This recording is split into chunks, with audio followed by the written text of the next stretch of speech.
Folks, Black Star Network is here. Oh, no punches! I'm real revolutionary right now. Support this man, Black Media. He makes sure that our stories are told. Thank you for being the voice of Black America, Roland. Stay black. I love y'all. All momentum we have now, we have to keep this going. The video looks phenomenal. See, there's a difference between Black Star Network and Black-owned media and something like CNN. You can't be Black-owned media and be scared. It's time to be smart. Bring your eyeballs home. You dig?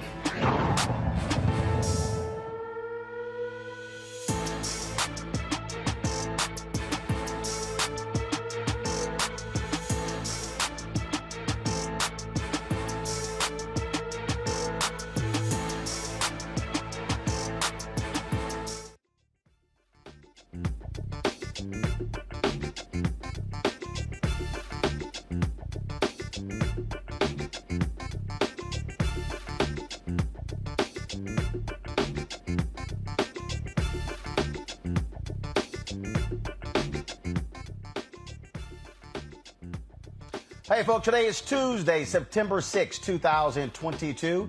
Coming up on Roland Martin Unfiltered, streaming live on the Black Star Network from New Orleans. Baltimore has a water crisis. What is happening in that city? We know what's happening in Jackson, Mississippi. We'll talk with the mayor of Baltimore about that very issue. For the first time since Reconstruction, a government official has been thrown out of office as a result for his participation in an insurrection. Folks, we're going to explain to you that law and what that could mean for tossing out other Republicans and Donald Trump supporters who participated in what took place on January 6th.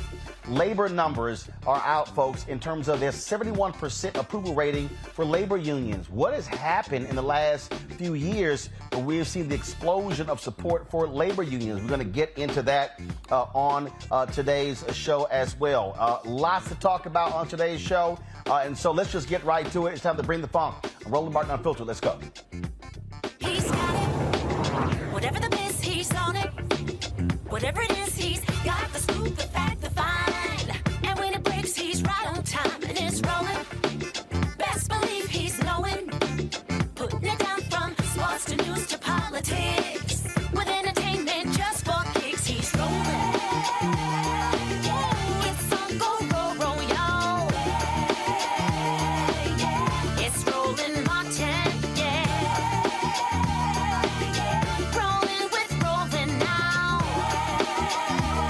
He's funk, he's fresh, he's real, the best, you know he's Roland Martin now.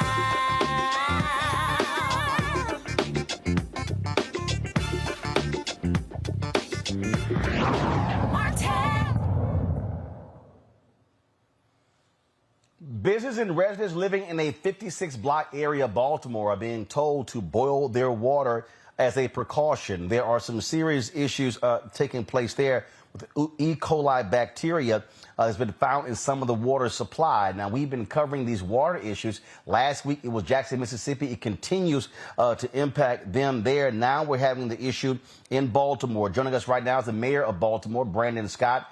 Mayor, glad to have you back on Roland Martin Unfiltered. Glad to be back, Mr. Roland. All right, so let's unpack this. I've heard some folks said, oh, my goodness, another major American city, largely African-American, having issues with water. So explain to us exactly what's happening in Baltimore as it relates to water in this 56-block area. Yeah, thank you. And I think there's some, we understand, and of course, I am very cognizant of the issue, the crisis happening in Jackson and with my brother, Mayor Chakwe, but this is a little different. So all of this information with the E. coli for us, Roland, is self-reported. So we routinely here in Baltimore take proactive samples from 90 locations within our distribution coverage area, which really equates to 360 samples a month. On Friday, September 2nd, we tested several locations. DPW did. in 19 of those locations as identified on this map, on the map that you just showed up. On Saturday, we're notified of a possible positive test and immediately had the specimen retested for confirmation per emergency protocol. We also immediately began coordinating with agencies and the facilities in that impacted area. The most important thing is, again, when you see all of those green dots on the map, those are places that had negative test results for E. coli. Only that one red dot in that small block area is positive. And what is happening as a result of that, I opened our emergency operations center because this is an emergency situation. We have now went out yesterday after working with our state and our partners to retest 24 specimens that we collected through Monday evening, and we will provide that update. It takes 24 hours for those results to come in. You have to let it sit. And my Office of Emergency Management is leading the efforts around everything here, including water distribution to those who have been impacted by the E. coli and the contamination and are in that boiling water coverage area. That large area that you saw, we put out in an abundance of caution. And as of 6 p.m. today, we've already given out 172,000 bottles of water to individuals seeking such support. And that's not, and we're also taking it to senior facilities and high rises and things like that. We're going to be here. I'm going to be here. We're going to continue to monitor that. We're going to continue to have 3 water distribution sites in that area to make sure we're going to be making sure that we get it to people who can't get to us. But we are in a little bit of a different situation because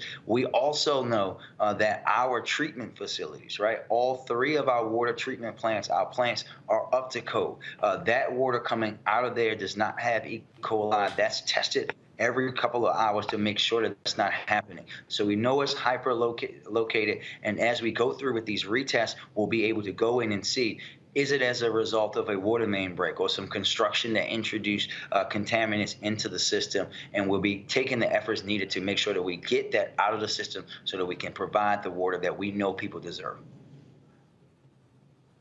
Do you have an estimate on how long this is going to be an issue? Yeah, the testing is the key, Roland. I think the most important thing that your viewers can know is that, again, this is self-reported. We tested on the 2nd, got the results on the 3rd, retested on the 4th, and got that confirmation of that one positive test. And then we went back and retested all of them to make sure yesterday. And then we'll get those test results in tonight. And from there, we'll be able to then determine where we go, right? If we still have a positive test, if we have more positive, if we have more confirmed negatives in those locations, that we can talk about shortening that area and focusing in. So in the next few hours, as we go through the night and into the tomorrow morning, we'll have a much clearer picture as those results come in. And even though we took those tests yesterday, the way that these work through the scientists and those folks, that you have to, these things are only come back after 24 hours after it is that specimen is taken, which is why we have to await those results. As we've looked at what happened in Jackson, we've talked to folks in other cities as well. And look, there are mayors across this country who are having to deal with this issue. We know what happened in Flint with their water crisis there. The mayor of New York City talked about a major development there in Brooklyn impacted by issues with their water. I mean, this is one of the most basic fundamental needs of residents. And so what are the conversations been like with you, your city council, but also your counterparts across the country when we talk about infrastructure and water? Yeah, it's one of the biggest things, right? And I think this is why you hear mayors across the country be so excited about the president and his administration infrastructure, water infrastructure. And when you think about these cities, especially your legacy old cities, your Baltimore, D.C., Philly, New York, Chicago, you know this better than anyone, Roland. These systems and things were built hundreds of years ago with the assistance of the federal government. And we know that for many, many, many years, not having that support and that fixing has came all the way down to local governments that are already stretched thin. Having this now once in a lifetime chance to start to do that work, we're very grateful for a lot of the work that we've been able to do working with our congressional partners. We have the best congressional delegation in the United States Congress, and looking forward to going even further with that work that will also, in addition to making sure that people get the healthy water, the things that they need, all of the infrastructure, is also an opportunity for people in neighborhoods to get jobs and opportunity they need as well. Well, look, it is certainly a significant issue. We are glad to see it is not as dire as it is there in Jackson. Folks have hit us saying, hey, if they want to offer help, how can they do so? What are you telling folks? Yeah, they should just get in contact with the Mayor's Office of Emergency Management here in Baltimore, or they can find me on social media. It's very simple, at Mayor B.M. Scott, and we will get you connected to folks. We're very grateful for companies and organizations, Home Depot and others who have stepped up to help, and we want all the help that we can get to make sure that we're impacting our residents as they go through this very trying time. All right, Mayor Brandon Scott, we surely appreciate it. Thank you so very much for joining us. Thank you. All right, folks, Jackson, Mississippi could be seeing their water crisis ends. Reports say the city's water system is pumping clean water. Full course help flooded Jackson, Mississippi in the past several days when they were without suitable water. There have been a number of folks offering assistance. We'll talk to the owner of a black water distribution company that heard the call to help thousands with their drinking water. So that is, again, it's one of those huge issues. We're going to talk about that with him in a second. I want to bring in my panel right now because, again, when you look at this issue, when you look at what's happening all over, I mean, this is one of those basic things that all too often gets overlooked. Mustafa Santiago Ali, former senior advisor for environmental justice with the EPA, joins us. Teresa Lundy, principal founder of TML Communications. Later, DeMario Solomon Simmons, of course, civil rights attorney and founder, Justice for Greenwood, is going to be joining us. Glad to have all three of you here. Mustafa, I'm going to start with you. This is in your wheelhouse here. Again, you heard the mayor talk about the importance of those resources that will be coming to America's cities and states as a result of the most recent bill that was sponsored, pushed by President Joe Biden, passed by this Congress. We're talking billions and billions of dollars going into this company's infrastructure. And I keep saying it on this show until I'm blue in the face. At some point in this country, we have got to stop waiting for things to fall apart and then go, oh, let's now fix it.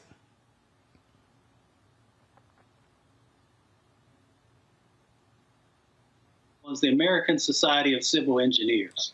They share with us in their 2021 report that across America, when it comes to both drinking water and wastewater, America got a C-. Places like Mississippi got a D. And then when you have that information, which all of our elected officials have that information, then when you make choices about not supporting things like Build Back Better, which would have brought even more resources into the mix to be able to address this crumbling infrastructure and non-existent infrastructure in many communities, then it starts to also amplify, the parties that actually care about this set of issues and the people who are being most disproportionately impacted. We know that this is just going to grow because the climate crisis is going to exacerbate. It's going to put more pressure on these systems that are out there. And if we don't make the investments now, then we are going to end up paying trillions of dollars instead of hundreds of billions of dollars. Teresa, when people are deciding who they want to support, we often hear education, the economy. But look, folks have to be making decisions based upon who's talking about improving infrastructure and how they're going to do it. You've got now the governor trying to float, having private industry take over the water supply in Jackson. Well, hell, Jackson had to sue a company who didn't get the job done the first time. Again, going to private industry is not always the answer. And I just think people need to pay attention, especially African Americans.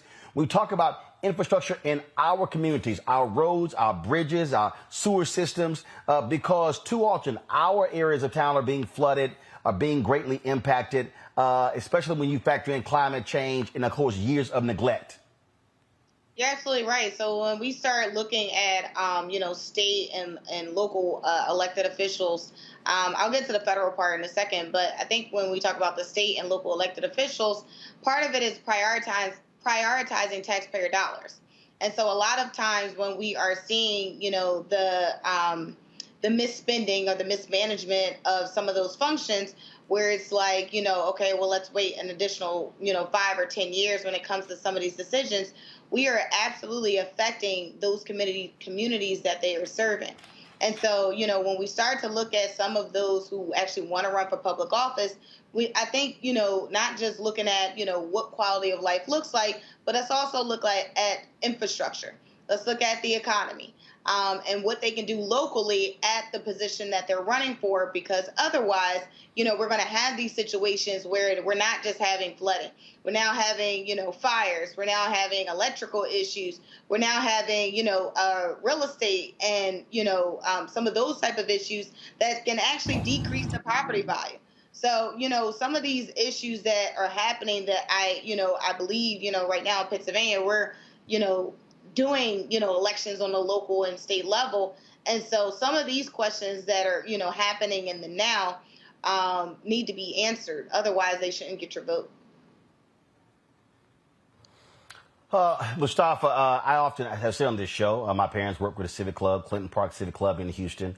And there were these basic things they cared about. They cared about parks. They cared about roads. They cared about cutting down, abandoned homes, getting rid of trash, things along those lines. And as people are listening, they should also be thinking about where we live, and are we living in low-lying areas, or do our areas flood a whole lot?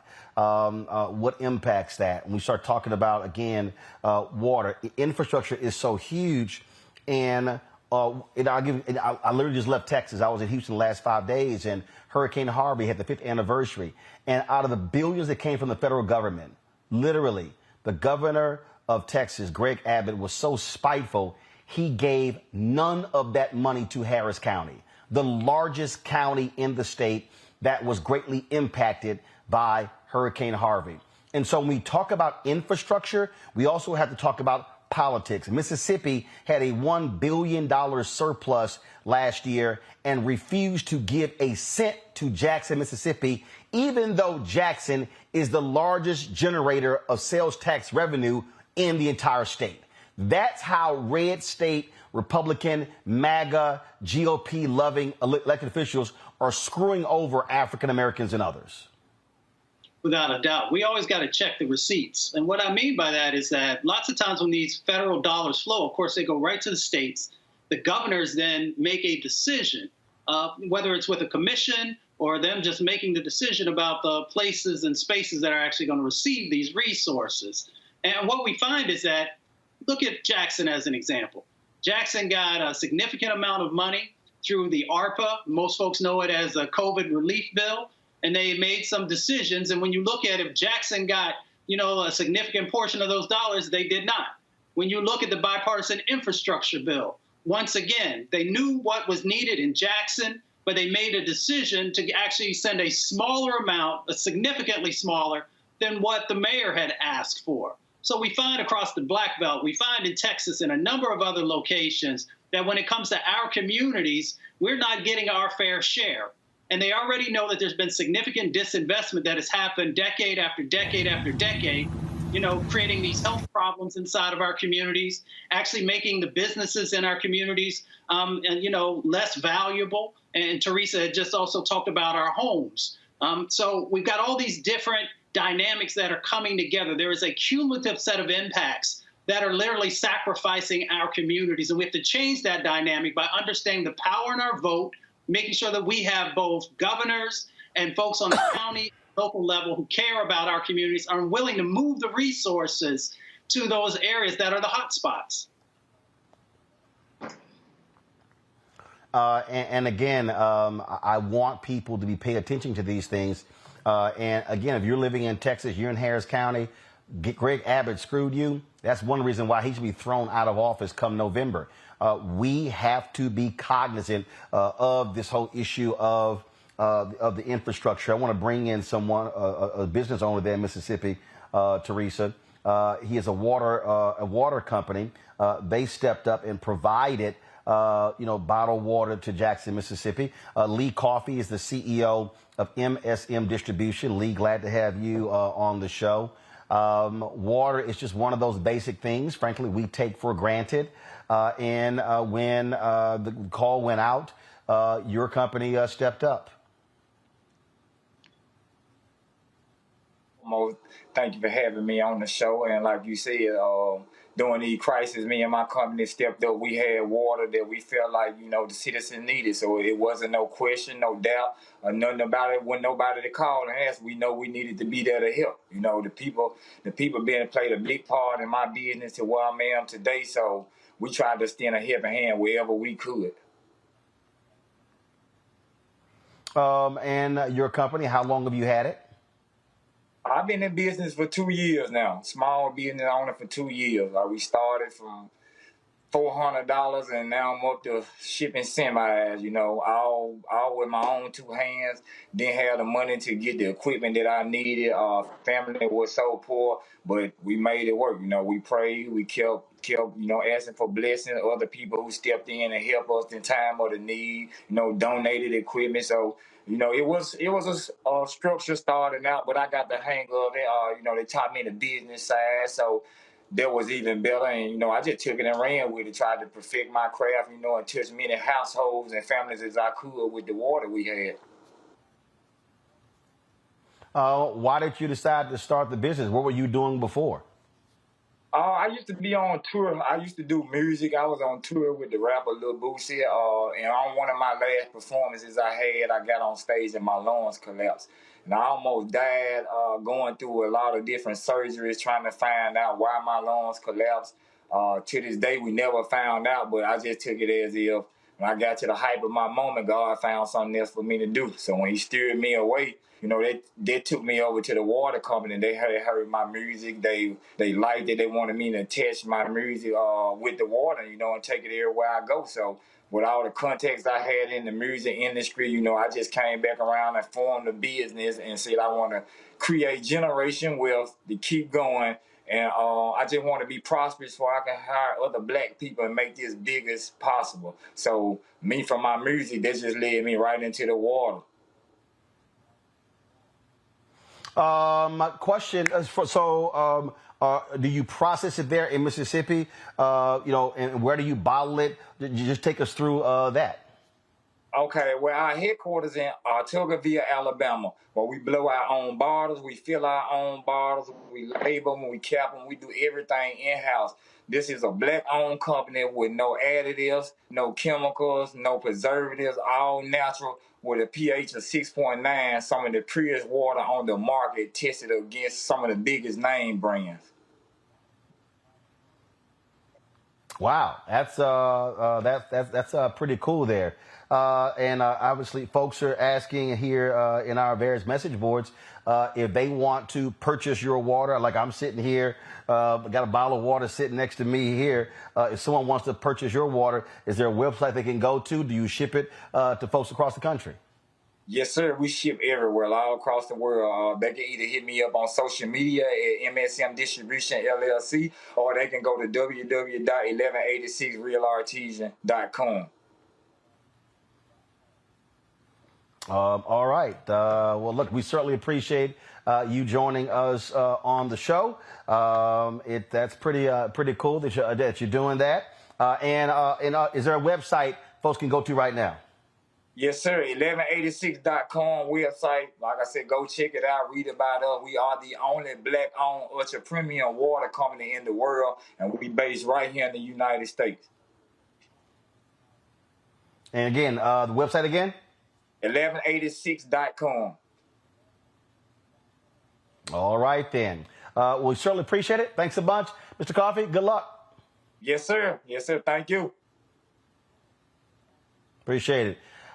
Teresa, one of the things that, first of all, I think why that's awesome is because, again, we sit here and think about something as basic as water. Look, we buy, we drink. We might as well own. I agree. I am thoroughly excited about what he's doing. And again, this also shows, what true entrepreneurship looks like.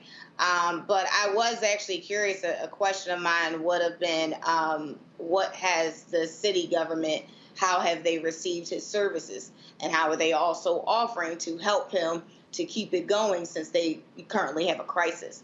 But it's definitely encouraging, and look, I probably need to get a case with that type of pH balance myself.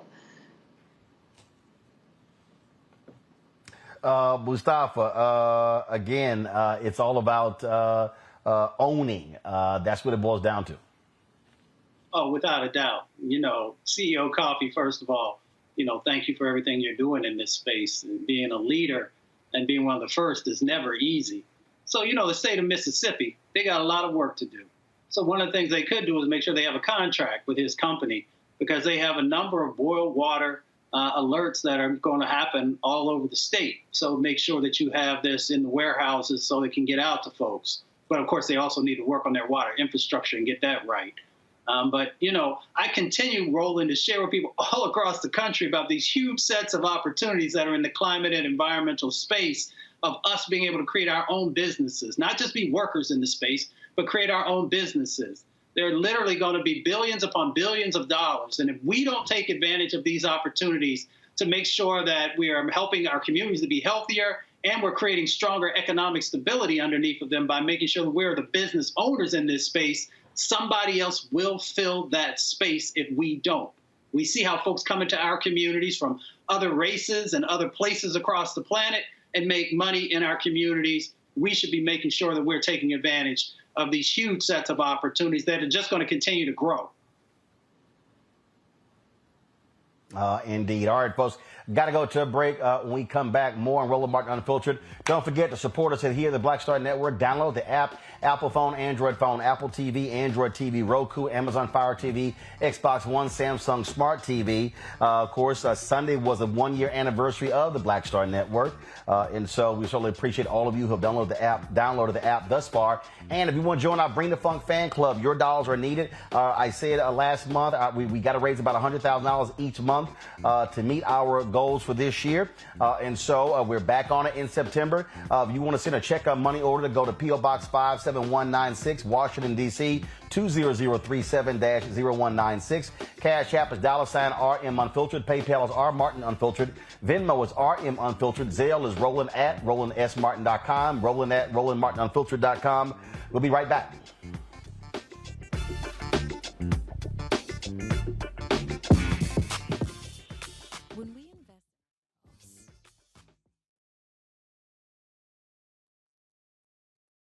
Our vibe. We all shine. Together, we are black beyond measure. Can you believe the nerve of these Republicans? They only want to block progress for our community. They talk about cutting Medicare and Social Security. They played politics with veterans' health care. They voted against the George Floyd Justice and Policing Act and funding for our HBCUs, and against lowering prescription drug costs for our seniors. These Republicans keep trying hard to stand in the way, but President Biden, Vice President Harris, and Democrats won't let them. They are delivering for us. The Democratic National Committee is responsible for the content of this advertising. When we invest in ourselves, we all shine. Together, we are black beyond measure. Hatred on the streets, a horrific scene, a white nationalist rally that descended into deadly violence. White people are losing their damn minds. As an angry pro-Trump mob storms the U.S. Capitol, we're about to see the rise of what I call white minority resistance.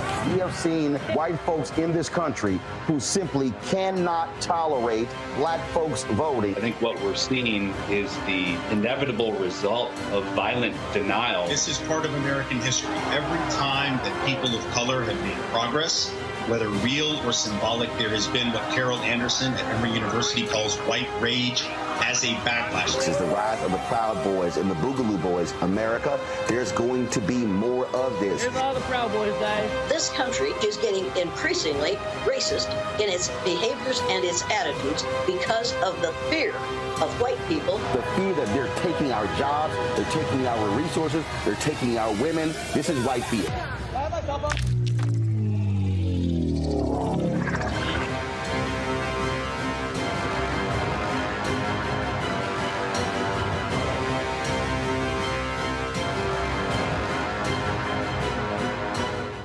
Pull up a chair, take your seat at the Black Table with me, Dr. Greg Carr, here on the Black Star Network. Every week, we'll take a deeper dive into the world we're living in. Join the conversation only on the Black Star Network. When you talk about blackness and what happens in black culture, we're about covering these things that matter to us, speaking to our issues and concerns. This is a genuine people-powered movement. There's a lot of stuff that we're not getting. You get it, and you spread the word. We wish to plead our own cause. Too long have others spoken for us. We cannot tell our own story if we can't pay for it. This is about covering us. Invest in black-owned media. Your dollars matter. We don't have to keep asking them to cover our stuff. So please support us in what we do, folks. We want to hit 2,000 people, $50 this month, raise $100,000. We're behind $100,000, so we want to hit that. Y'all money makes this possible. Checks and money orders go to P.O. Box 57196, Washington, D.C. 20037-0196. The Cash App is $RM Unfiltered. PayPal is R Martin Unfiltered. Venmo is RM Unfiltered. Zelle is Roland at RolandSMartin.com.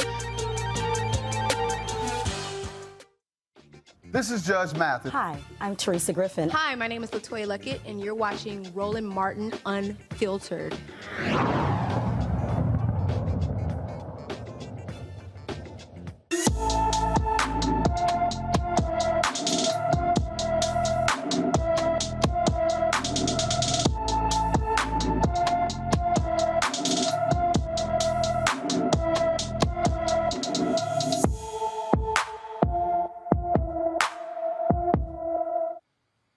14-year-old Thomas Jackson has been missing from Memphis, Tennessee since August 14th. Thomas is 5 feet 10 inches tall, weighs 160 pounds, with black hair and brown eyes. Anyone with information on Thomas Jackson should call the Memphis, Tennessee Police Department at 901-545-2677, 901-545-2677. University of South Carolina women's basketball team will not be playing Brigham Young University. That decision was made by head coach Dawn Staley. She did so after the recent incident at BYU where a black Duke volleyball player said that racial slurs were yelled at her during the game.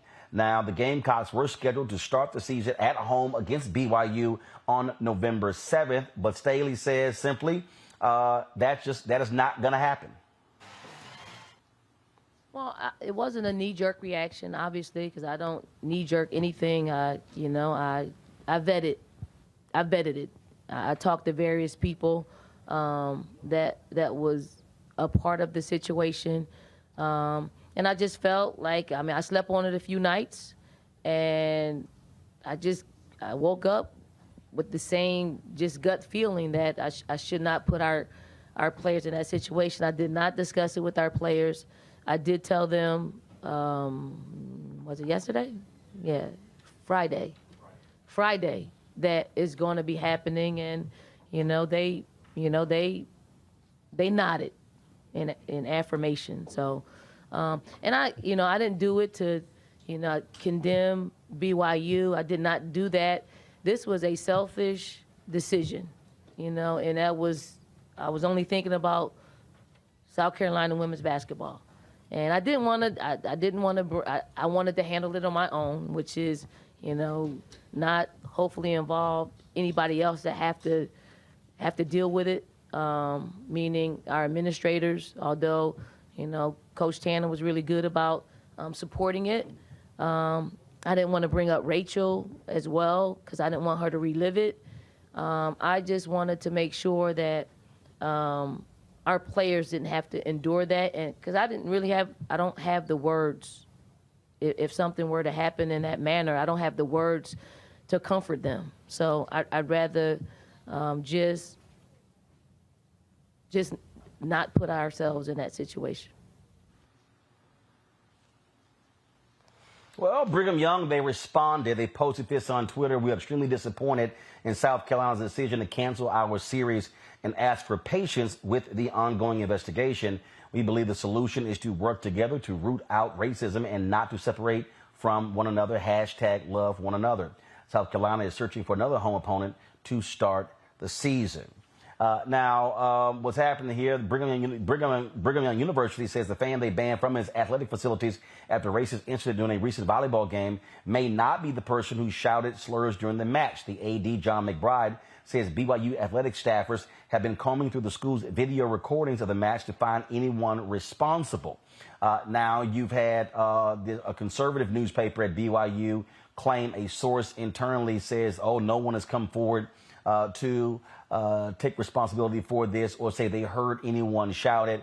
And so I've had these trolls flooding up my timeline, Teresa, saying you need to apologize. It's a hoax, but it's a single source within the police department. Nobody's actually stepped up. And so it's always interesting how these folks are so quick to discredit this. They're trying to call Rachel Richardson, Justice Smollett. They're using all kind of other derogatory names. But the bottom line is this young lady said she heard what she said, and that's that. Dawn, North Philadelphia, born and raised. So, look, we've seen racism, inside of our communities, left and right, up and down, daily. So, also, kind of going to, again, social cyberspace in general, as it relates to Rachel, is always going to be, unfortunately, hatred. People are making accounts that are private, and they are hiding and masking their racism. But I think this is an opportunity for not only the league, but also an opportunity for individuals just to just take a step back and also just reflect on, how we should, work as a team, understand that racism does exist, and also hopefully, figuring out how we could just root it out. And I think this is one of the major opportunities that they were absolutely able to do.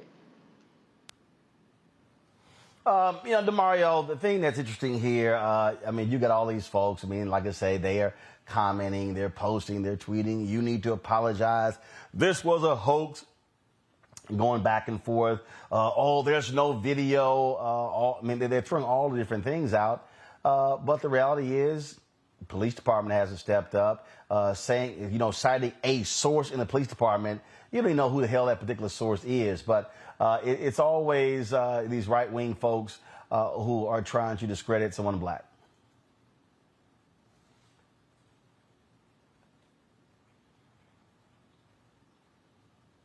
Okay, DeMario's talking. What's going on?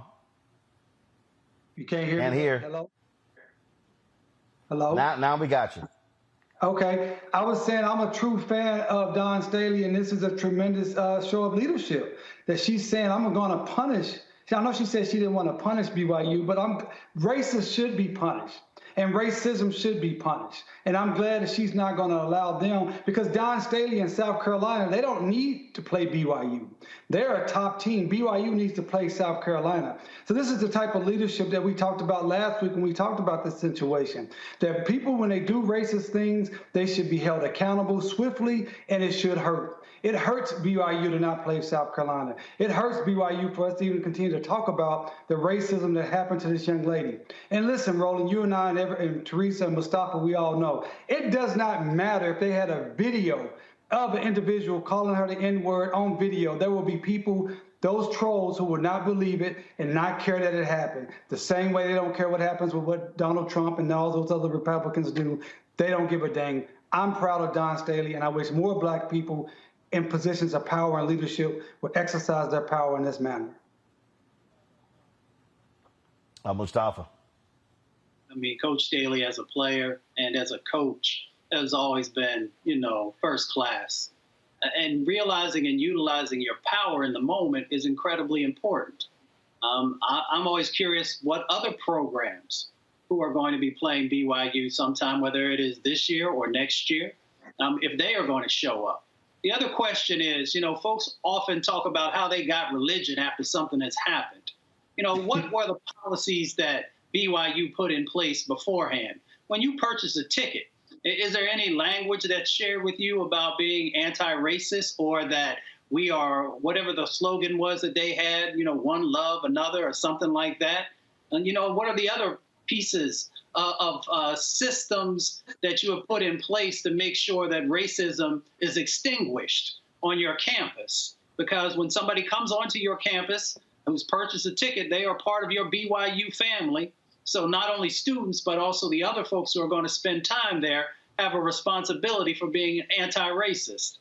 So it'll be curious to see who else may join the actions that Coach Staley did and show that their commitment to a changing world is a part of their priority system. Indeed. Now, folks, there's something happening out of Texas to another volleyball player, this time on the high school level. A Texas mother says her daughters were victims of persistent racial slurs as visiting players at a volleyball match at New Braunfels Canyon High School. Jennifer Gardner Price posted this on her Facebook page, describing how students in the front row of the student section shouted the N-word at players from Hayes High School throughout the game. She said when coaches notified Canyon administrators, all they told the boys was, "Watch your mouths." Gardner said nobody got ejected from the game, and the abuse continued as the girls left the gym. Comal Independent School District Acting Superintendent Mandy Epley addressed the incident on Facebook. Dear CISD community, I want to take this opportunity to address a situation that is currently being circulated on social media. Allegedly, at last night's volleyball game at Canyon High School, members of the Canyon student section made highly inappropriate and demeaning racial comments towards members of the Hayes High School volleyball team. Both the district and the Canyon High School administration are actively investigating these allegations. Should it be found that any one student or group of students made any sort of racial comments at any point during or after the game, they will be disciplined to the fullest extent possible.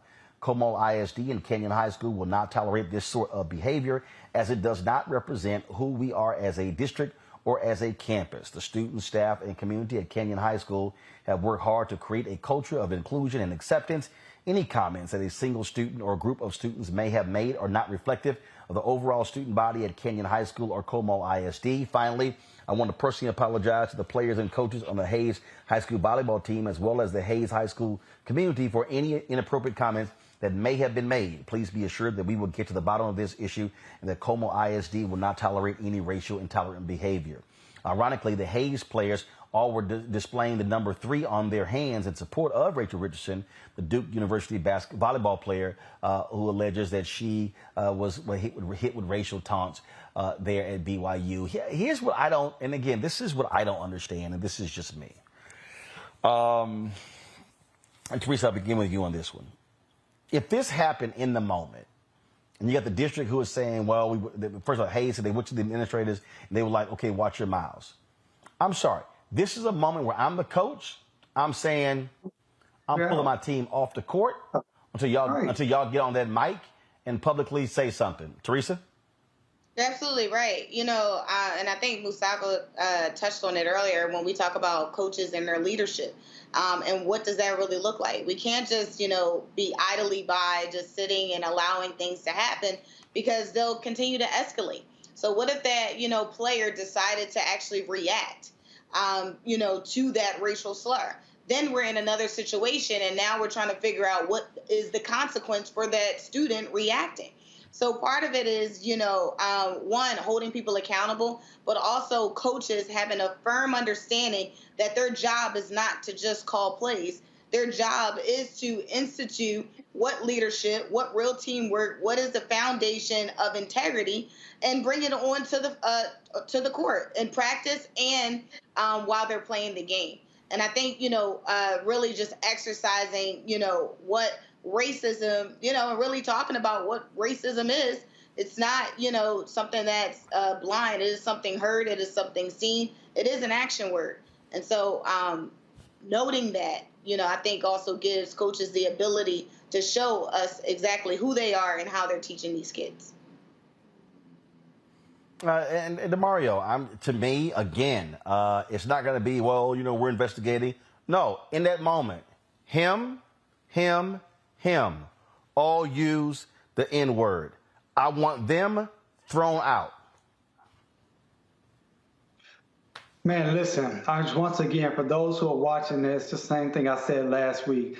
If someone is spitting or saying the N-word to you, that is violence. It's not inappropriate language. They try to sanitize it. It is actual violence. And so what should happen when violence is happening? It must stop. And you're right, Roland. The coaches of the players who are victims of this violence, they need to step up and be stronger and take these children, because these are kids, out of harm's way. Then what needs to happen? There needs to be a police report that needs to be filed, because this is violent. This is intentional infliction of emotional distress from a civil standpoint, but from a criminal standpoint, this is an assault. An assault is any time someone does something that puts you in imminent harm, imminent fear that you're going to be touched or battered. Someone calling you the N-word in public, a white person to a black person, that is an assault. So a police report should be filed. A actual complaint should be filed with the Department of Education, a Title VI complaint, both against the school where they were playing, and maybe even their own school for not stopping it. And then they should consult with a lawyer in their locale to sue the hell out of these people, because this is intentional infliction of emotional distress. It is a Title VI violation, and it has to have zero tolerance. And do not allow people to say it's inappropriate language. It is violent language. It is racist language. It is not about inclusion and acceptance. It's about being anti-racist, as Teresa and Mustafa has already stated. I just think that you gotta deal with it in the moment, and then not allow for the, we don't know who said it. We don't know. We're looking into it. Mustafa, I'm like, no. I'm saying right here, they got to go, or this game is not continuing. Right. Yeah, without a doubt. Everything Teresa and DeMario said. It's interesting. When I was an athlete coming up, if you cursed at a referee, or if you cursed at another coach, or if you cursed at anybody, you get ejected from the game. So I'm wondering what the difference is when somebody weaponizes, racial language that's different than the other things that you get kicked out of the game from. So my question also is, along with all these other people that we're asking to be more accountable, what happened with the referees, who actually are the ones who are supposed to control situations? If I throw something onto a basketball court, and others do the same thing, they have no problem in telling folks, if you don't stop this type of behavior, then we're going to shut the game down and we're going to clear, the arena or whatever it might be. So there's a whole bunch of accountability in this process, and we need to make sure that there's a comprehensive set of actions and strategies that we are putting in place moving forward. And they should have just said, you're gone. That's absolutely it. All right, folks, got to go to a break. We come back for the first time since Reconstruction. A political official has been tossed out of office due to their participation in an insurrection.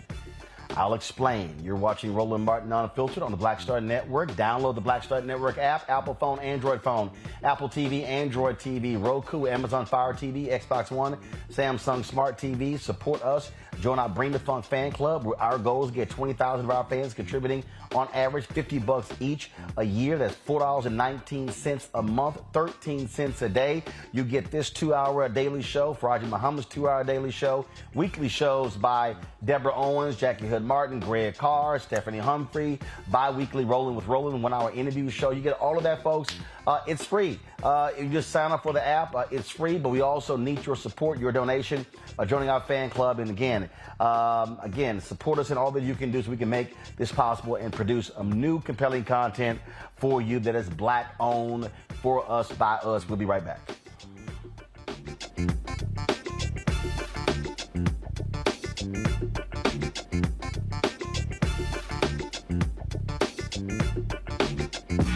When we invest in ourselves, we're investing in what's next for all of us. Growing, creating, making moves that move us all forward. Together, we are Black beyond measure. Can you believe the nerve of these Republicans? They only want to block progress for our community. They talk about cutting Medicare and Social Security. They played politics with veterans' health care. They voted against the George Floyd Justice and Policing Act and funding for our HBCUs, and against lowering prescription drug costs for our seniors. These Republicans keep trying hard to stand in the way, but President Biden, Vice President Harris, and Democrats won't let them. They are delivering for us. The Democratic National Committee is responsible for the content of this advertising. When we invest in ourselves, our glow, our vision, our vibe, we all shine. Together, we are Black beyond measure. Hi, this is Cheryl Lee Ralph. Hello, everyone. It's Kiara Sheard. Hey, I'm Taj. I'm Coco. And I'm Lily. And we're SWV. What's up, y'all? It's Ryan Destiny, and you're watching Roland Martin Unfiltered.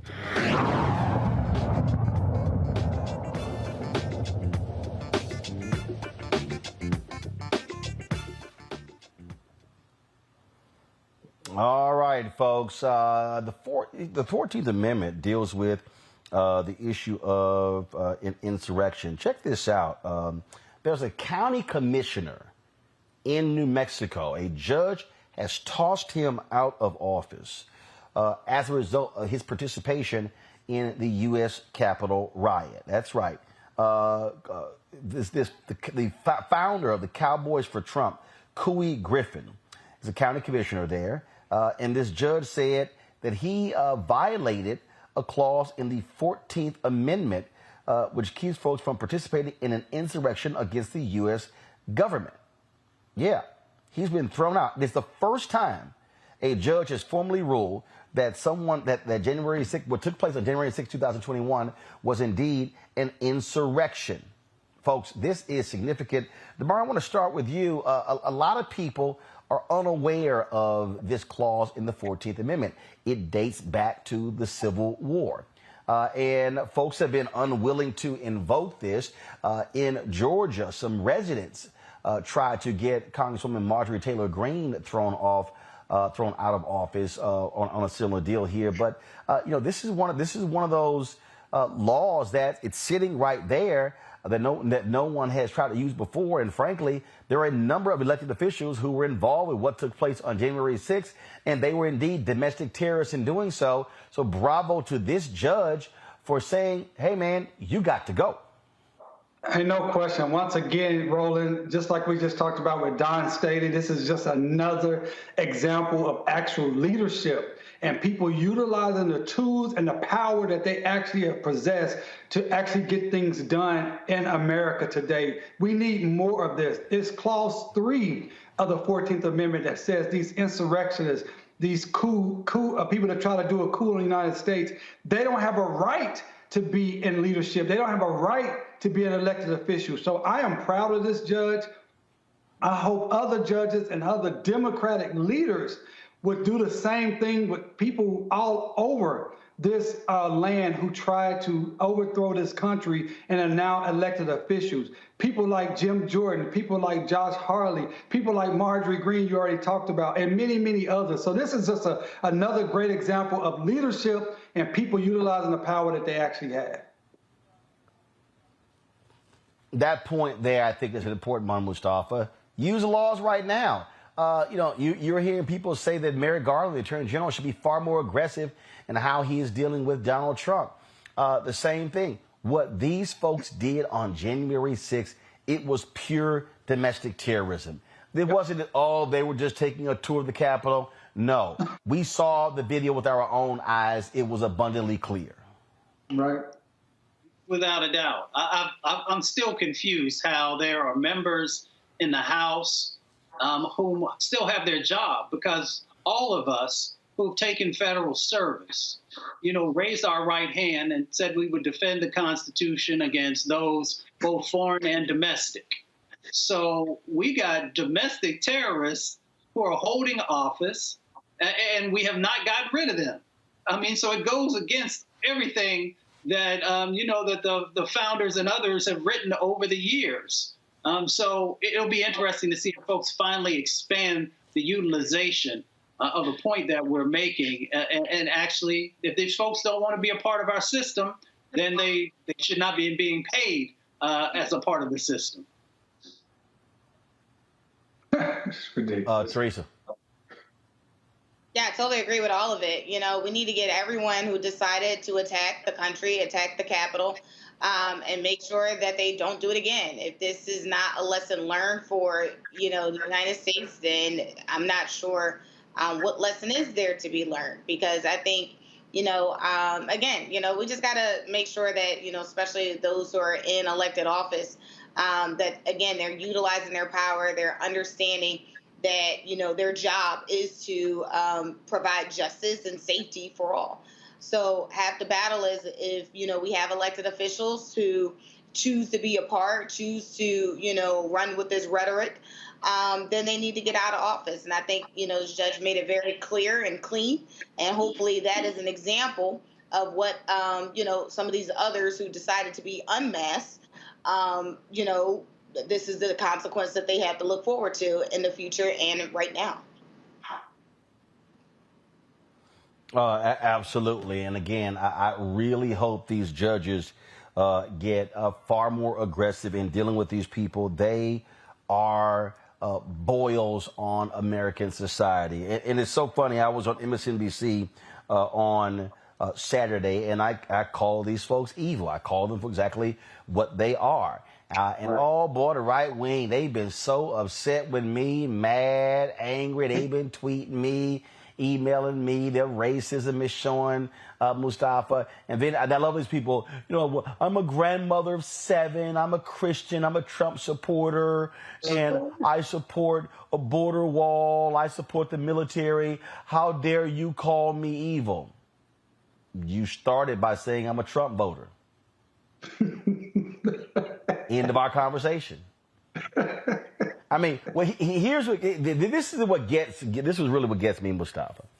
The people who go, no, how dare you call me evil? But you progressives, you're communists, you're Marxists, you're Soros all paid off. You're living on a plantation. What's the other one? You're socialist. They love toss those things out. But when Biden calls them semi-fascists, they lose their damn mind. Or I call them evil, they lose their mind. Yo, wear it, because you're wearing it right now. Well, you know, privilege never allows you to believe that you are anything less than perfect and everyone else is less than what you are. It's interesting. You know, racists never believe that they are who they are. And just like those who embrace evil would never believe that they are contributing to the evilness that goes on. So, you know, a part of it is this whole neglect that folks have going on, where they just don't want to deal with the fact of their views and of their sets of actions that are tied to that. So, you know, you can't change everybody. You hope that some folks will actually wake up and realize what they're doing and become better folks. But you can't spend but so much time on that because there's too much work to do. No, absolutely. And, you know, to Teresa, it's just been hilarious dealing with it for the last 72 hours. And they are just upset in their feelings. He calls 75 million of us semi-fascists. Yeah. And your point. Look, if the shoe fits, wear it. But if it doesn't have anything pertaining to you, then you shouldn't be responding. You know, when I saw some of your tweets over the weekend, I just said, my God, what are we doing with our lives? So, because half the battle is, you know, individuals want to be a part of a group. They want to be a part of something sometimes people can't even touch. And unfortunately, in this case, this is this entire MAGNA movement where it's something, you know, really just a collective decided that they wanted to pursue. And again, it's a branding, it's a marketing. It's an interesting issue that I think, you know, we definitely need to have another conversation on. But at the end of the day, if nothing, you know, if anything that you said, Roland, had to do with anybody that took it personal, then it is what it is. Maybe they need to check themselves, but otherwise, the truth is what it is.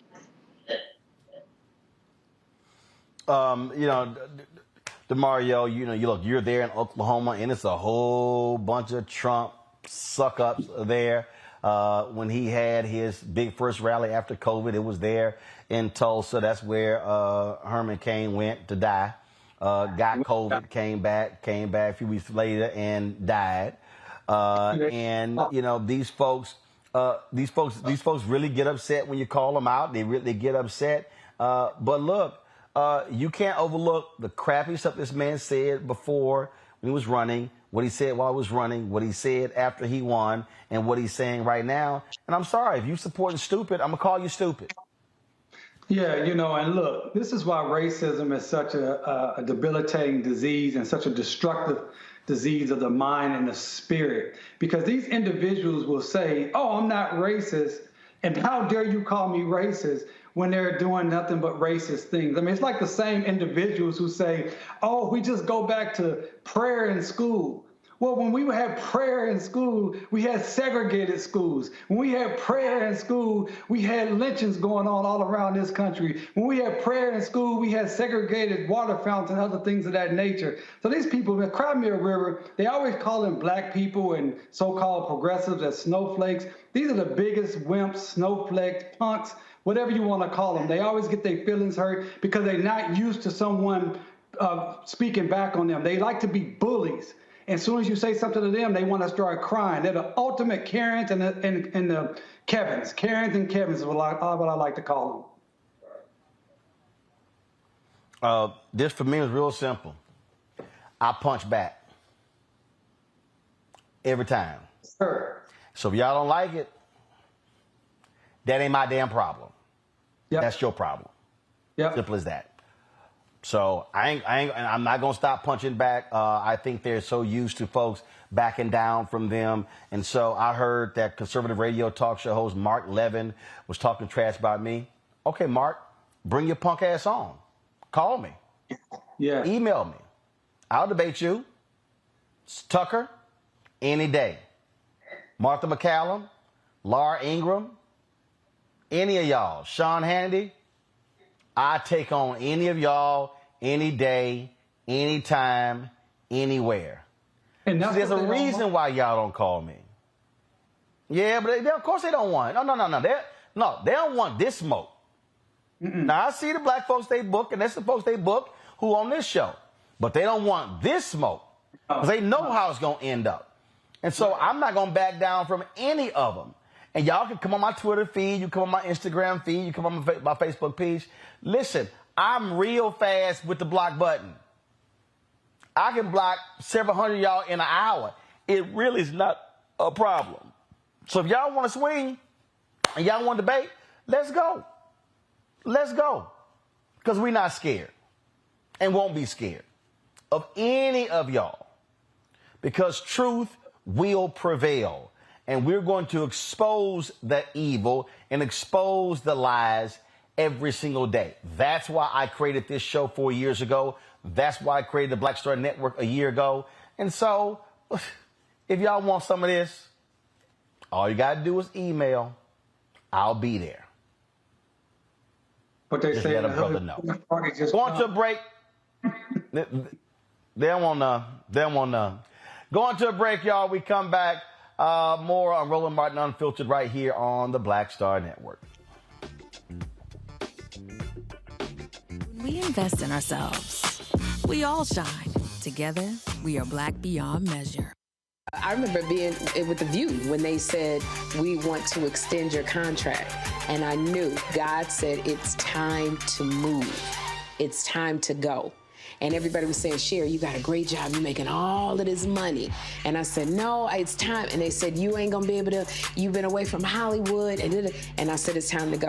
And when I didn't, that's when I realized I was about to go through this divorce. And it was going to be expensive. It was going to be a lot.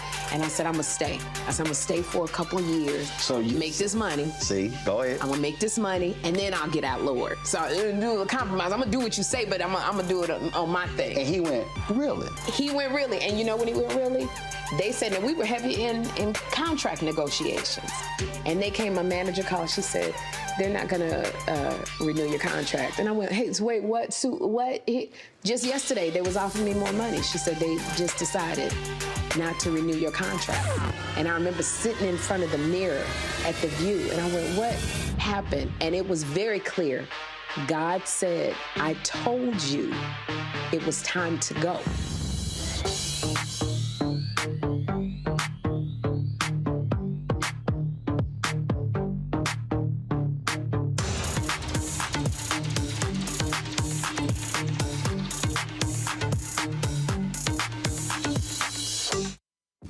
When we invest in ourselves, we're investing in what's next for all of us. Growing, creating, making moves that move us all forward. Together, we are Black beyond measure. On the next Get Wealthy with me, Deborah Owens, America's Wealth Coach. Did you know that 43% of Americans say that they're going to go deeper into debt because the cost of everything is rising because of inflation? On our next Get Wealthy, you're going to hear from money coach Lynette Kelfani-Cox as she shares exactly what we need to do to stay out of debt and get wealthy. When I paid off my $100,000 in credit card debt, I was just doing strategies kind of piecemeal. I was doing like what I thought would work. And then it was like, oh, great, it did. It was effective. And then I was like, I should document this. I should explain like how I got out of debt. That's right here on Black Star Network with me, Deborah Owens, America's Wealth. When you talk about blackness and what happens in black culture, we're about covering these things that matter to us, speaking to our issues and concerns. This is a genuine people-powered movement. There's a lot of stuff that we're not getting. You get it, and you spread the word. We wish to plead our own cause. Too long have others spoken for us. We cannot tell our own story if we can't pay for it. This is about covering us. Invest in black-owned media. Your dollars matter. We don't have to keep asking them to cover our stuff. So please support us in what we do, folks. We want to hit 2,000 people, $50 this month, raise $100,000. We're behind $100,000, so we want to hit that. Y'all money makes this possible. Check some money orders. Go to P.O. Box 57196, Washington, D.C. 20037-0196. The Cash App is $RM Unfiltered. PayPal is R Martin Unfiltered. Venmo is RM Unfiltered. Zelle is Roland at RolandSMartin.com. Hey, I'm Deion Cole from Blackish. Hey, I'm Arnez J. Black TV does matter, dang it. Hey, what's up, y'all? It's your boy Jacob Lattimore, and you're now watching Roland Martin right now. Stay woke.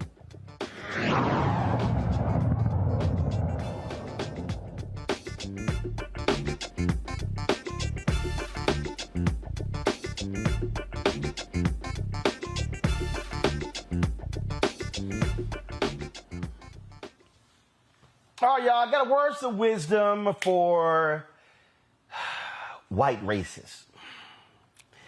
If you're going to show your racism,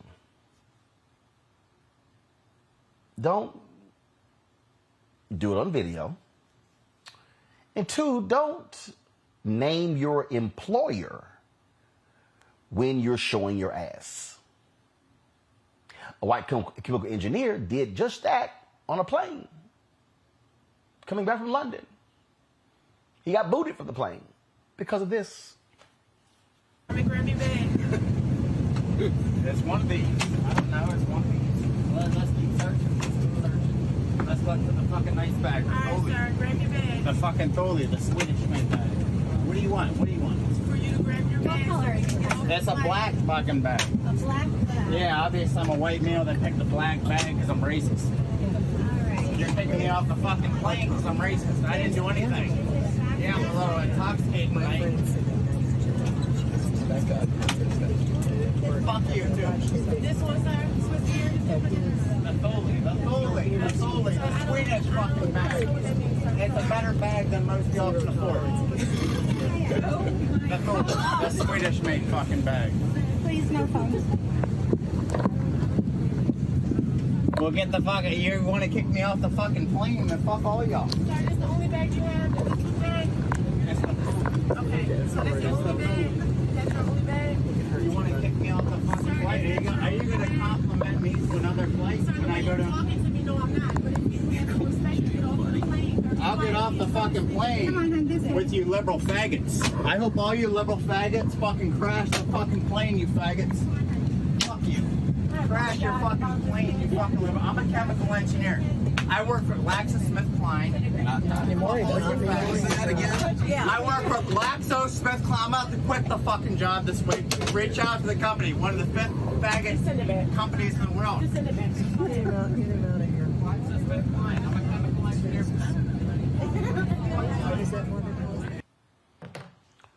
So, homophobic slurs, racial slurs, and Zachary Easterly is without a job. Yeah, his employer, GlaxoSmithKline, canned his ass as a result of his meltdown. The company released a statement that said, at GSK, diversity, equity, and inclusion is embraced and celebrated, and we are committed in policy, principle, and practice to maintaining an environment which prohibits discriminatory behavior and provides equal opportunity for all persons. Now, Zachary admitted that he may have been a bit liquored up, but now he's without a job. So do me a favor, if you're a black chemical engineer out there, please, there's an opening at GlaxoSmithKline. And I keep saying, Teresa, all these racists keep showing themselves, hey, we could end black unemployment as they keep doing this day by day. It's unfortunate, but yes, you're absolutely right. It's always interesting, this new hyper mentality of individuals who now decide that, they are bold enough, to bring out these racist, homophobic slurs and still are able to work at their jobs because probably it's, they're comfortable in the skin that they're in, so it's like literally since January 6th, it's no longer these backroom conversations. They have been more widely open and, bold. So I am hoping that, that individual who works at GlaxoSmithKline is also having a hard conversation with his HR manager about his next steps at the company. Ain't no next step for him at the company. His ass gone, DeMario.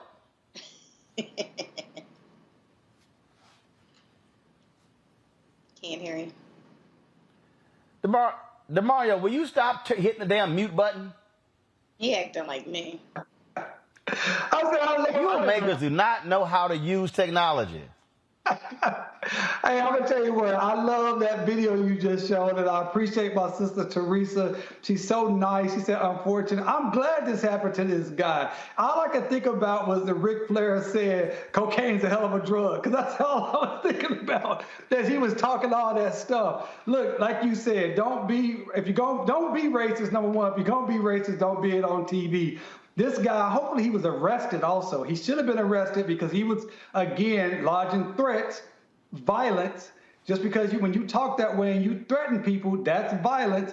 To me, that's almost terror. He almost a terrorist. Talking about, I hope you crashed the plane. And I'm so glad to hear that he got his job. He got, as you said, Roland, he got canned. I don't believe in turning the other cheek. I don't believe in going high when they go low. I'm glad he got squashed. I hope he lost his job. I hope he has a police report. And I hope he has a lot of turmoil for this racism that he allowed the world to see. I mean, I just sit here and just laugh at these fools, Mustafa, because all they do, they just keep showing their racism. And guess what? Camera's rolling. Please, by all means, keep talking. All I could think about was that viral video where that lady said, you were about to lose your job. As soon as he started talking, it was in the back of my head. It just kept going and going and going. I was like, you're an engineer. You're this damn dumb? But okay, that's it. He's destroyed his career. I don't think he really understood the significance of the moment. Who's going to hire you afterwards? Because folks continue to track individuals. And, once you're viral, there's no way that you could ever go back into, the area that you did. And if somebody does hire you, then that says that they believe in some of the things that you espouse to folks. So that's one side. Here's the other side. And I understand we live in a society that people want to, kind of just, stay out of stuff. But I need my white brothers and sisters to also, when they see this type of stuff, then they need to make sure that they are also calling it out.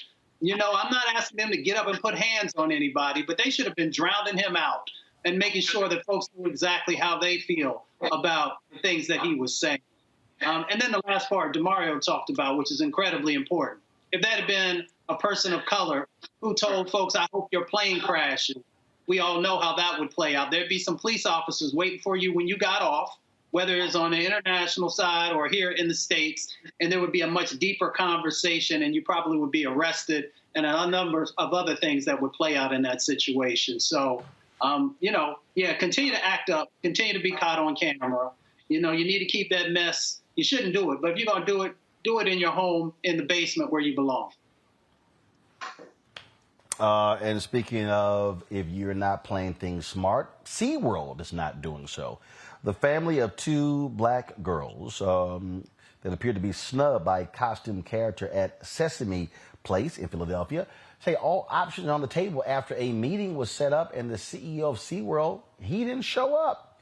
That's right, folks. The CEO, Mark Swanson, was supposed to meet with Jody Brown and her family last week, but the family attorney, B.I. Lamar, says Swanson was a no-show. Lamar said the family is tired of talking and released the following statement. To appease the Brown family and the community at large, we were presented with the illusion that SeaWorld Entertainment wanted to do right and mediate the matter. However, what was labeled a mediation this week shifted to a meeting where the Browns were finally able to voice their concerns, and they then offered a sandwich and cookies. Lamar wrote, Sesame Place and SeaWorld are defendants in a discrimination lawsuit making similar claims. Brown is not a party to that lawsuit. Just saying, SeaWorld, first of all, owns Sesame Place. Teresa, not smart PR for the CEO to skip the meeting. No, it's not smart, and also it also just shows where they think about this situation. I just feel like there's a lot of factors here. I've heard Sesame Place statement. I read it. They were immediate, so shout outs to their communications team. But when it came down to actually trying to formulate decisions on solutions, the CEO was absolutely absent, which also could mean of various other things that, the client, in this case, Sesame Place CEO, just did not agree, with whatever settlement, whatever solution was being brought to the table. And then also that they weren't even willing to listen. And so half the battle is, the families are just asking, for change. They're not asking for a new DEI strategy. But they are asking for the attention of the corporation to actually do something. And so by being a no-show, it also adds to the additional heartache that the families and also consumers have to deal with, or they want to, hopefully don't want to expect when they go to Sesame Place with their loved ones. If you're trying to get a story off the front page, Mustafa, you don't contribute to another story. Exactly. The CEO kind of showed folks where his priorities are. And I understand being busy, but you make time, you sit down, you listen, you share with folks what are the changes that you are going to make and what are the policies and procedures that you already have in place. And when you hire new folks, you also share what the sets of expectations are. And so it was just dumb. It was dumb not showing up. And you really going to create a situation where you're going to have black folks coming to your park. You make choices and there are ramifications for your actions and your choices. Indeed. I'm just saying, I don't know what these folks are thinking, DeMario, but I think to those families, go next level. I bet you get his attention then. Well, from a legal standpoint, I don't understand what the strategy is here. Obviously, we're talking about the PR standpoint, but if you say you're going to mediate something, when you go to a mediation, for those who are listening, anything that's said during a formal mediation cannot be used in court. So that's your opportunity to go, to listen, to speak your piece, hear from the other side. And if you don't get a resolution, they can't then come into court and say, oh, we're doing mediation. You said you was going to give us X, Y, and Z. So I don't understand legally why would you agree to an actual meeting and then not show up. That just doesn't seem smart to me at all. Then on the other side, for the plaintiffs who've already filed a lawsuit, at this point, they're going to have to just move forward with that lawsuit. And it's a lot different than being on TV, doing press conferences, which, we do a lot of those, and getting on rolling and talking about the issue. And they probably really was trying to get this case resolved without actually going into court and actually having to prove damages in a court of law. In a federal court, everyone has to be unanimous. That's a lot more difficult than getting on TV. So it's unfortunate. I use my sister Teresa's word. It's unfortunate that this could not have been resolved at this point, because at the end of the day, it's going to take more time and more resources for those plaintiffs, those families, and those kids before they get any type of resolution. So I hate to see this. I don't understand the legal strategy, and the PR strategy, as you stated, Roland, certainly don't make any sense. It does not, but you know what? And so it goes. Hey, y'all, some good news for Black Olympic swimming hopefuls. Soul Cap, the swimming cap for people of color, finally has gotten approval from the International Sports Governing Body for swimming. It is called the Black Hair Swim Cap. The creator of Soul Cap says the new approval is a, quote, huge step in the right direction, bringing inclusive swimwear into competitive swimming and helping to bring down some of the obstacles that are keeping swimmers away from the sport. Athletes like Alice Dearing, Great Britain's first Black Olympic swimmer, can compete while protecting her curly afro. This was an issue in the Olympics this year where they were not allowed to use these caps, and it was a lot of controversy. They've now gotten approved. And this is a perfect example, Mustafa, where you got to have cultural competency, where for so long these rules were established, frankly, for white people. And you have black folks who with different hair who are saying, hey, these caps don't work for us. They saw the solution, but FINA wouldn't let them use them in the Olympics. Now they can be used. Yeah, they've always had this Eurocentric lens that they've operated from. And, even though you have countries, from all across the planet who come together, I'm glad that in this moment that they're finally beginning to actually move into the 21st century in relationship to sort of their policies that they are moving forward on. So first of all, congratulations, Soul Cap. It's a huge win for so many of our brothers and sisters who are into water sports.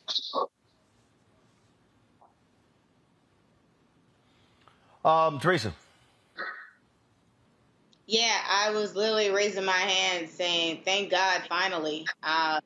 I know there's many, I remember when I used to lifeguard way back in the day, but that was always an issue. There was never any caps that would, help black and brown kids who wanted to swim because they was always worried about their hair, and also affording, their next hairstyle was always another issue. So they obviously just didn't learn how to swim and just didn't take it seriously. So I'm glad this is no longer a hindrance for those who want to learn and are willing to learn.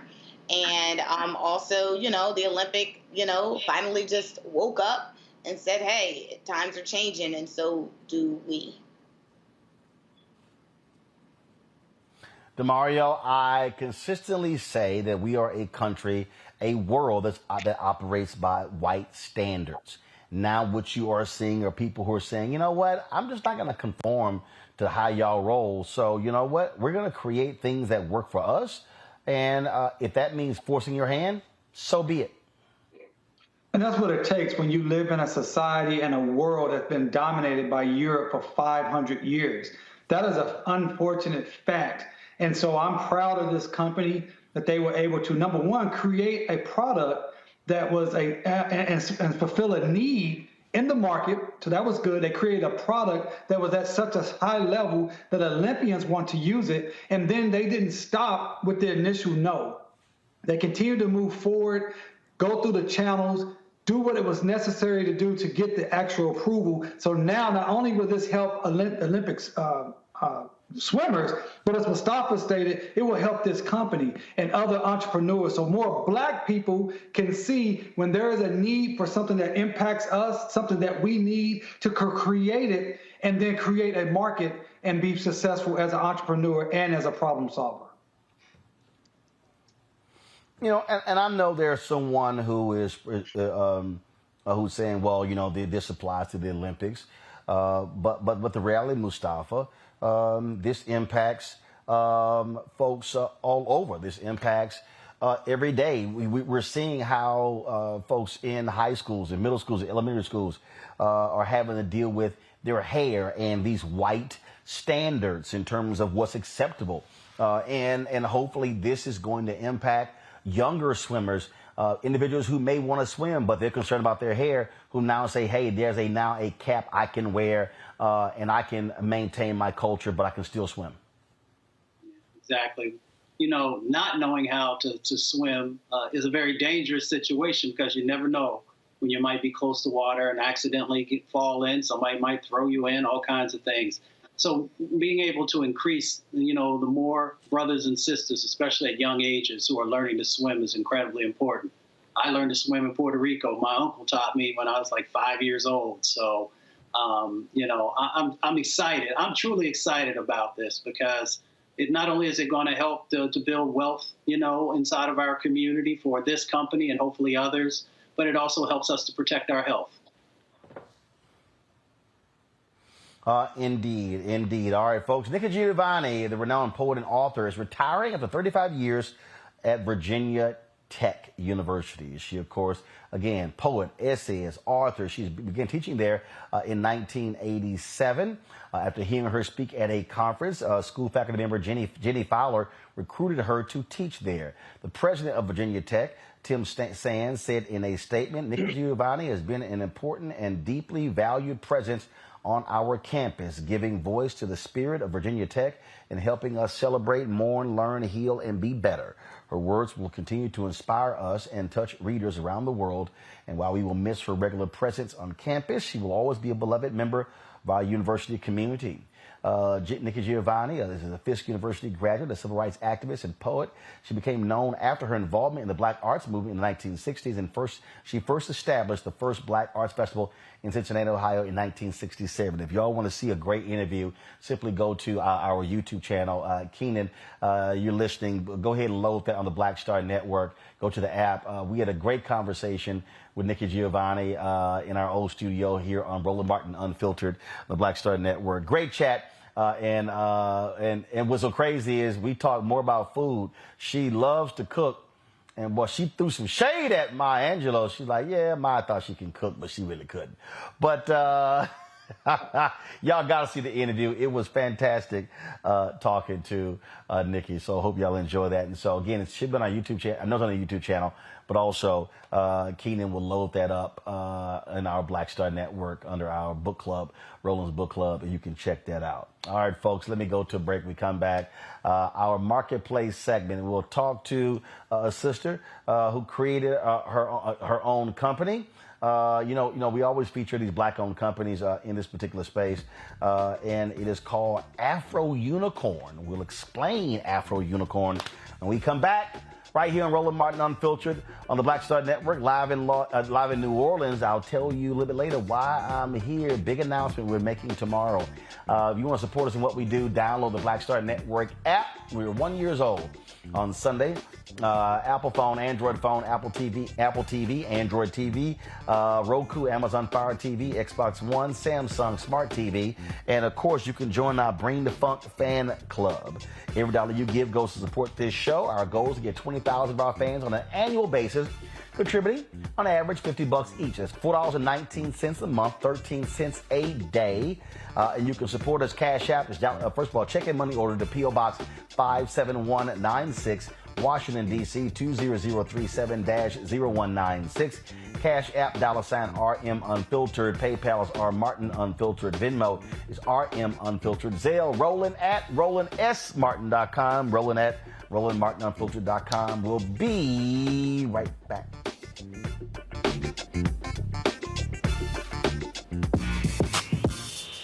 When we invest in ourselves, our glow, our vision, our vibe, we all shine. Together, we are black beyond measure. Hatred on the streets, a horrific scene, a white nationalist rally that descended into deadly violence. White people are losing their damn minds. As an angry pro-Trump mob storms the U.S. Capitol, we're about to see the rise of what I call white minority resistance. We have seen white folks in this country who simply cannot tolerate black folks voting. I think what we're seeing is the inevitable result of violent denial. This is part of American history. Every time that people of color have made progress, whether real or symbolic, there has been what Carol Anderson at Emory University calls white rage as a backlash. This is the rise of the Proud Boys and the Boogaloo Boys. America, there's going to be more of this. Here's all the Proud Boys, guys. This country is getting increasingly racist in its behaviors and its attitudes because of the fear of white people. The fear that they're taking our jobs, they're taking our resources, they're taking our women. This is white fear.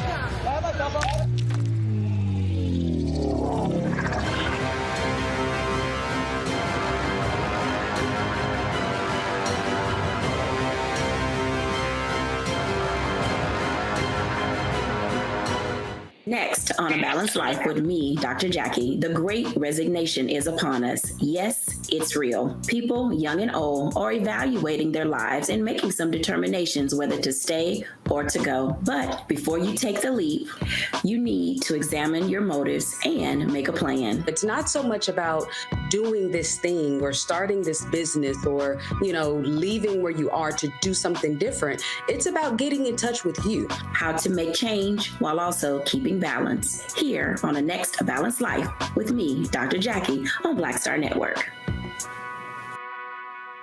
When we invest in ourselves, we all shine. Together, we are black beyond measure. We're all impacted by the culture, whether we know it or not. From politics to music and entertainment, it's a huge part of our lives, and we're going to talk about it every day right here on The Culture with me, Faraji Muhammad, only on the Black Star Network.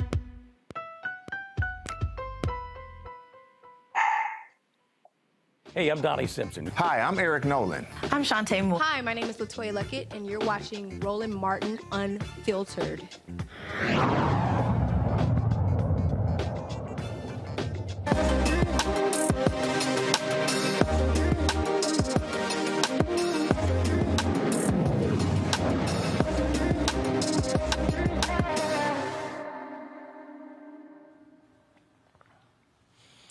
All right, folks. Hey, all y'all YouTube folks, why y'all tripping? Hit the damn like button. Why are we not at 1,000 right now? I shouldn't have to be asking y'all to hit the like button, okay? Nearly 2,000 y'all watching right now. Hit the doggone button. It ain't that hard, okay? Same as on Facebook and same as on Twitch and Instagram and other platforms where you're watching. All right, y'all. Time for our marketplace segment. A black woman is the first black female-owned business to enter Walmart's Celebrations Party category. The company is called Afro Unicorn. It's a conscious brand that celebrates women and children of color. They have 20 exclusive products line. Their 20 exclusive products line joins Walmart's roster of celebrations brands in more than 1,500 stores across the country and on Walmart.com. Joining me from LA is April Showers, the founder of Afro Unicorn. Glad to have you on the show, April. All right, so what is Afro Unicorn? Well, first, hey, Roland, thanks for having me. Afro Unicorn is a lifestyle brand to remind women and children of color how unique, divine, and magical we truly are. It's a brand of accessories and apparel just so women and children can feel confident in the skin that they're in and embrace the crowns on their heads. So that is what Afro Unicorn is. It's a lifestyle brand. I basically so it's in the party category. So explain that. What are the products? So we're in several categories now, but we did launch in Walmart and Celebrations. So you see a lot of the products here, balloons, even the hair bows. There's plush. There are party favors, plates, napkins, streamers, everything you could think of to throw a party that represents who you are and your uniqueness, divineness. We have a full party line. We also have apparel. So you see the girls are riding around wearing Afro Unicorn tees. So we're in all doors at Walmart for little girls apparel as well. Piñatas, everything you see is available at Walmart as well as the apparel. So Afro Unicorn. Obviously, when you sign one of these deals, you have to ramp up considerably in terms of staff. So how large was your staff before this deal, and what did you have to do to deal with the anticipated demand to be in 1,500 stores as well as be on their website? So we're actually in over 3,800 stores because we're in all doors on the apparel side at Walmart. I am a licensed brand. Afro Unicorn, I'm the first Black woman to have a licensed brand character in major retail. What that means is we are exactly like your Disneys, your Nicks, your Marvels. I sit on the shelves directly next to them. Because I'm a licensed brand, I do how they do it. It's fortunate that we have an equal seat at the table. So yes, my team has grown, but I don't have 50 to 100 employees because as a licensor, I don't have to have that many people because I have partners. I have over 40 licensees that I work with to get us all out into retail. This is the first launch, which is apparel and party, but we're going into over 15 different categories in Walmart. We're also going to be launching into Target. So it's it's a Hello Kitty of modern day. So think of whatever product you can think of, you're going to see Afro Unicorn on it. So I'm a licensed brand character. I'm just like Mickey Mouse. I'm just like LOL. So that is how I'm able to get it out because I have licensees that are able to help execute the demand.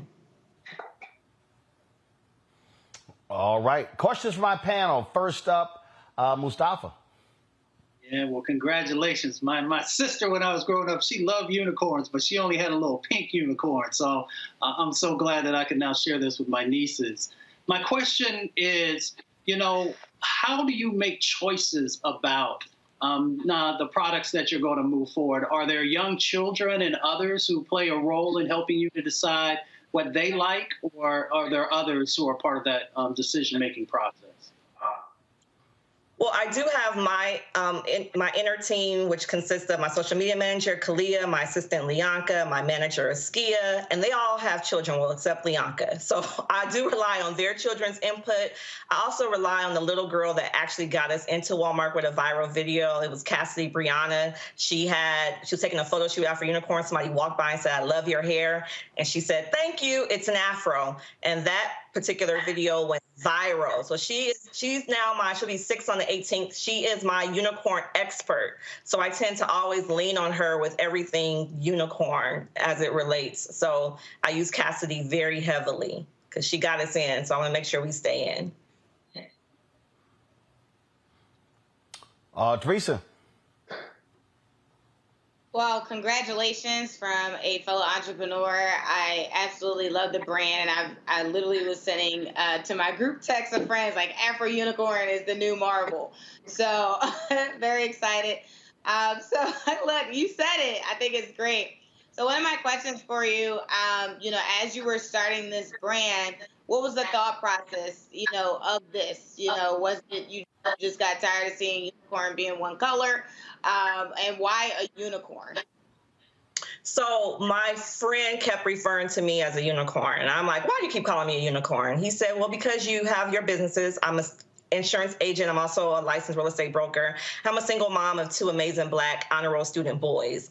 And he said, "You're a unicorn, April." I'm like, "Why?" He's like, "Because you're doing it all." I'm like, "Because I'm a woman." He's like, "Nah, you are a unicorn." So I'm like, I don't know nothing about unicorns. I did not grow up with My Little Pony or Strawberry Shortcake. It was literally basketball, video games, mud pies. So I Googled them and I saw what they were about, mystical creatures, and if they were unique. So I'm like, okay, I'm going to be this unicorn. I started to use that emoji over and over again. And like you said, one day like a pound of bricks, it hit me. Why is it that something's supposed to represent who I am and my uniqueness and my magicalness? Why is it only white? Like, who determined that this is supposed to be the color of unicorns? So it no longer resonated with me. So I went out to go find one that looked like me. I couldn't find one. And so instead of complaining about it, I wanted to be the change that I wanted to see. And that's why I created Afro Unicorn. But there was a why behind my brand. The why behind it was I was being called a unicorn because I was managing multiple businesses. Therefore, I started my platform in 2019 on social media to promote other women entrepreneurs. It really started off as a woman's brand, and because I was being called a unicorn myself. So I was highlighting women in their businesses and then started highlighting kids in their businesses. But I come from Zig Ziglar's. If you help enough people get to where you want to be, you'll get to where you need to be. So the platform from day one has been highlighting who you are, what makes you unique, divine, and magical, and me telling my followers to go follow and support your brands and your businesses. And that's how we actually started to grow, and that's how we got a lot of celebrity following in the beginning. Everything is organic. I do not pay my followers to support Afro Unicorn. I support them. In return, they support me. That's how the universe is supposed to work. Awesome. If you need any additional PR communication support, please reach out to us after the show. Thank you. This is amazing. DeMario. Shoot, I'm like Teresa. I'm going to be a lawyer. This is hype. We're actually looking. Please DM me afterwards because I got a contract coming up I need somebody to look at. So. Okay, sounds good. Let me tell you, I have a little 2-year-old niece, and I'm just in love with her. And this is dope. I went on your website. I see you as a Bettina, the ballerina. I mean, I'm ordering that for my little niece Harper. It's so amazing. Just make sure you're on AfroUnicorn.com. There are other businesses out there that are not Afro Unicorn, so please make sure you are on AfroUnicorn.com. Just want to make that clear. Absolutely, no question. I thought about Mr. Wonderful off Shark Tank when you're talking about licensing. My question is, how do you decide who you're going to make allowed to be a licensee? And then can you explain to the audience a little bit what that actually means? So the way that I try to explain it so that we can understand, I go back to the infamous Kanye and Sway interview where he was, having that very strong, aggressive conversation with Sway saying, how Sway? And Sway was like, you got money, Kanye, just go get your own facility. Just go print your own shirts, do your own shoes.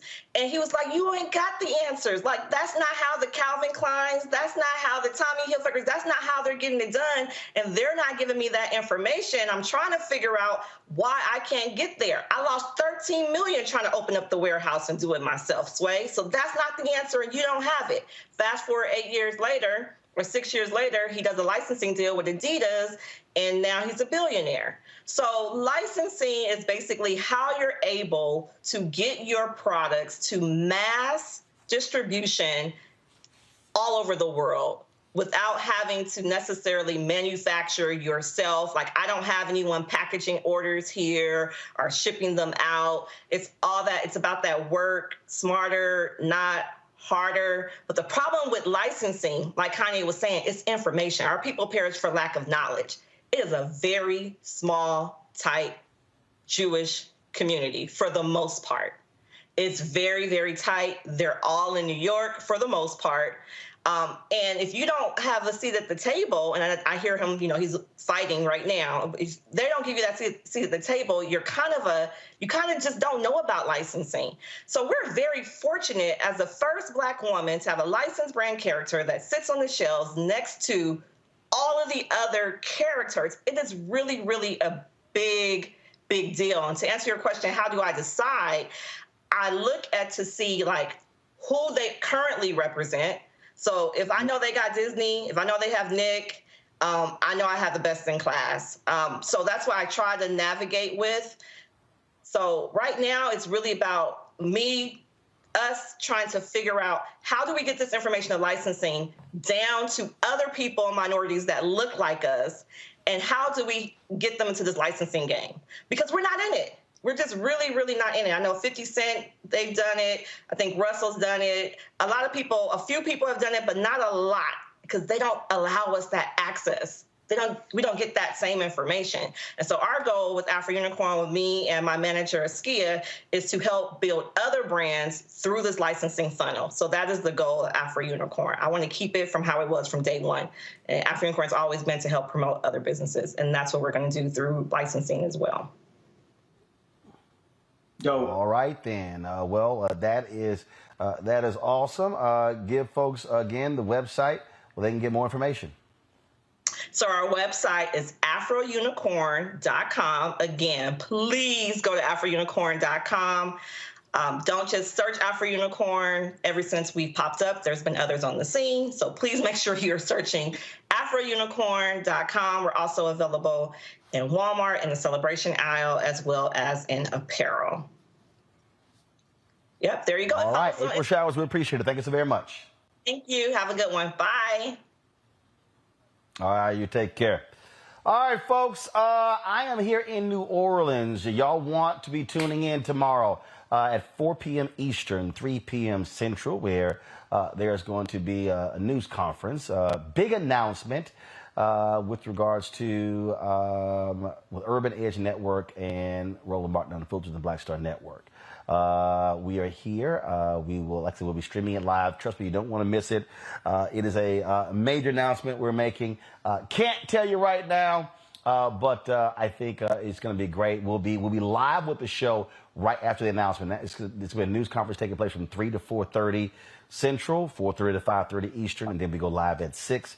And so it is going to be great to share it with you. I told y'all some things that I've been working on, and this is one of those things. And so we look forward to sharing this big news with you tomorrow. Hey, YouTube, y'all tripping, okay? I don't understand why we're not at 1,000 likes by now, okay? So y'all need to go hit the doggone like button real quick so we can knock this out, all right? So stop playing. I keep telling y'all, keep playing around. I shouldn't have to be asking y'all to hit the damn like button. It's real simple. Pop on, hit like button, keep it moving. All right. Let me thank Mustafa, Teresa, and Demario being on today's show. Thank you so very much. Folks, some great things are happening. We were off Friday, off yesterday for Labor Day. Sunday was the first anniversary of the Black Star Network, 4th anniversary of Roland Martin Unfiltered. It has been a great 4 years. Yes, time has flown by. And see, what I love, it was a lot of people who were running their mouths, who were sitting here saying, oh, we were not going to last a year. We're not on year 4. I told y'all, first and foremost, y'all should never doubt somebody who follows directions from God. That's just first. 2, never doubt the resolve of when, as Tyler Perry said, when you want to build your own table versus you begging somebody else to be at their table. And 3, do understand you have to do you. You have to do you. You can't get caught up in folk wanting you to do other things and being other things. No, you have to believe in yourself, in your vision for what it is that you are trying to create, what it is you're trying to build. And so that's what we did here. And even when we launched the Black Star Network, people are like, oh my God, it's not going to work. Well, guess what? Faraji Muhammad has his daily show. Deborah Owens has a weekly show. Jackie Hill Martin has a weekly show. Greg Carr's a weekly show. Stephen Humphrey has a weekly show. Rolling with Rollins is of course, bi-weekly. Then, of course, we are working on 2 or 3 other show concepts as we speak. First of all, we are negotiating right now, launch a 24-hour streaming channel. We may very well have that streaming channel launched by mid-October. All of these things are happening, and y'all have been a huge, huge part of that. The people who've supported the show, the panelists who've come on, provided their knowledge and expertise, and so I appreciate all of them, and for all of you who watch as well.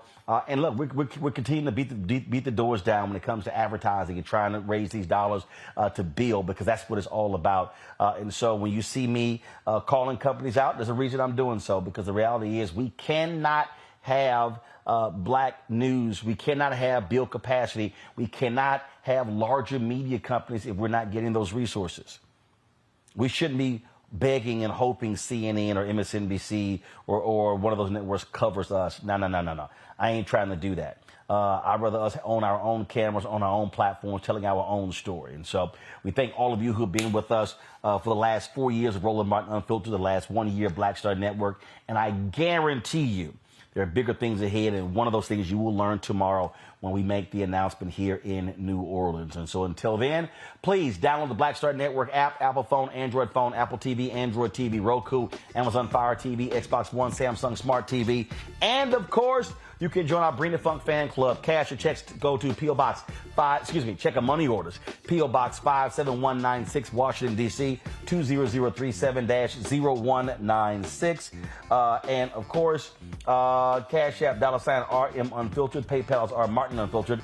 Venmo is RM Unfiltered. Zelle is Roland@RolandSMartin.com. Roland@RolandMartinUnfiltered.com. That's it. I'll see you tomorrow, folks, right here from New Orleans. And don't forget, get your book. You can pre-order White Fear right now. Pull the graphic up, y'all. Pre-order White Fear right now. It drops September 13th. That is a week from today. Let's get those copies in. You can order the book from Ben Bella Books, Amazon, Barnes & Noble, Bookshop, Indie Books, Books A Million, as well as Target. White Fear, How the Browning of America is Making White Folks Lose Their Minds. Please get your copy today. All right, folks, I'll see you tomorrow. Holla!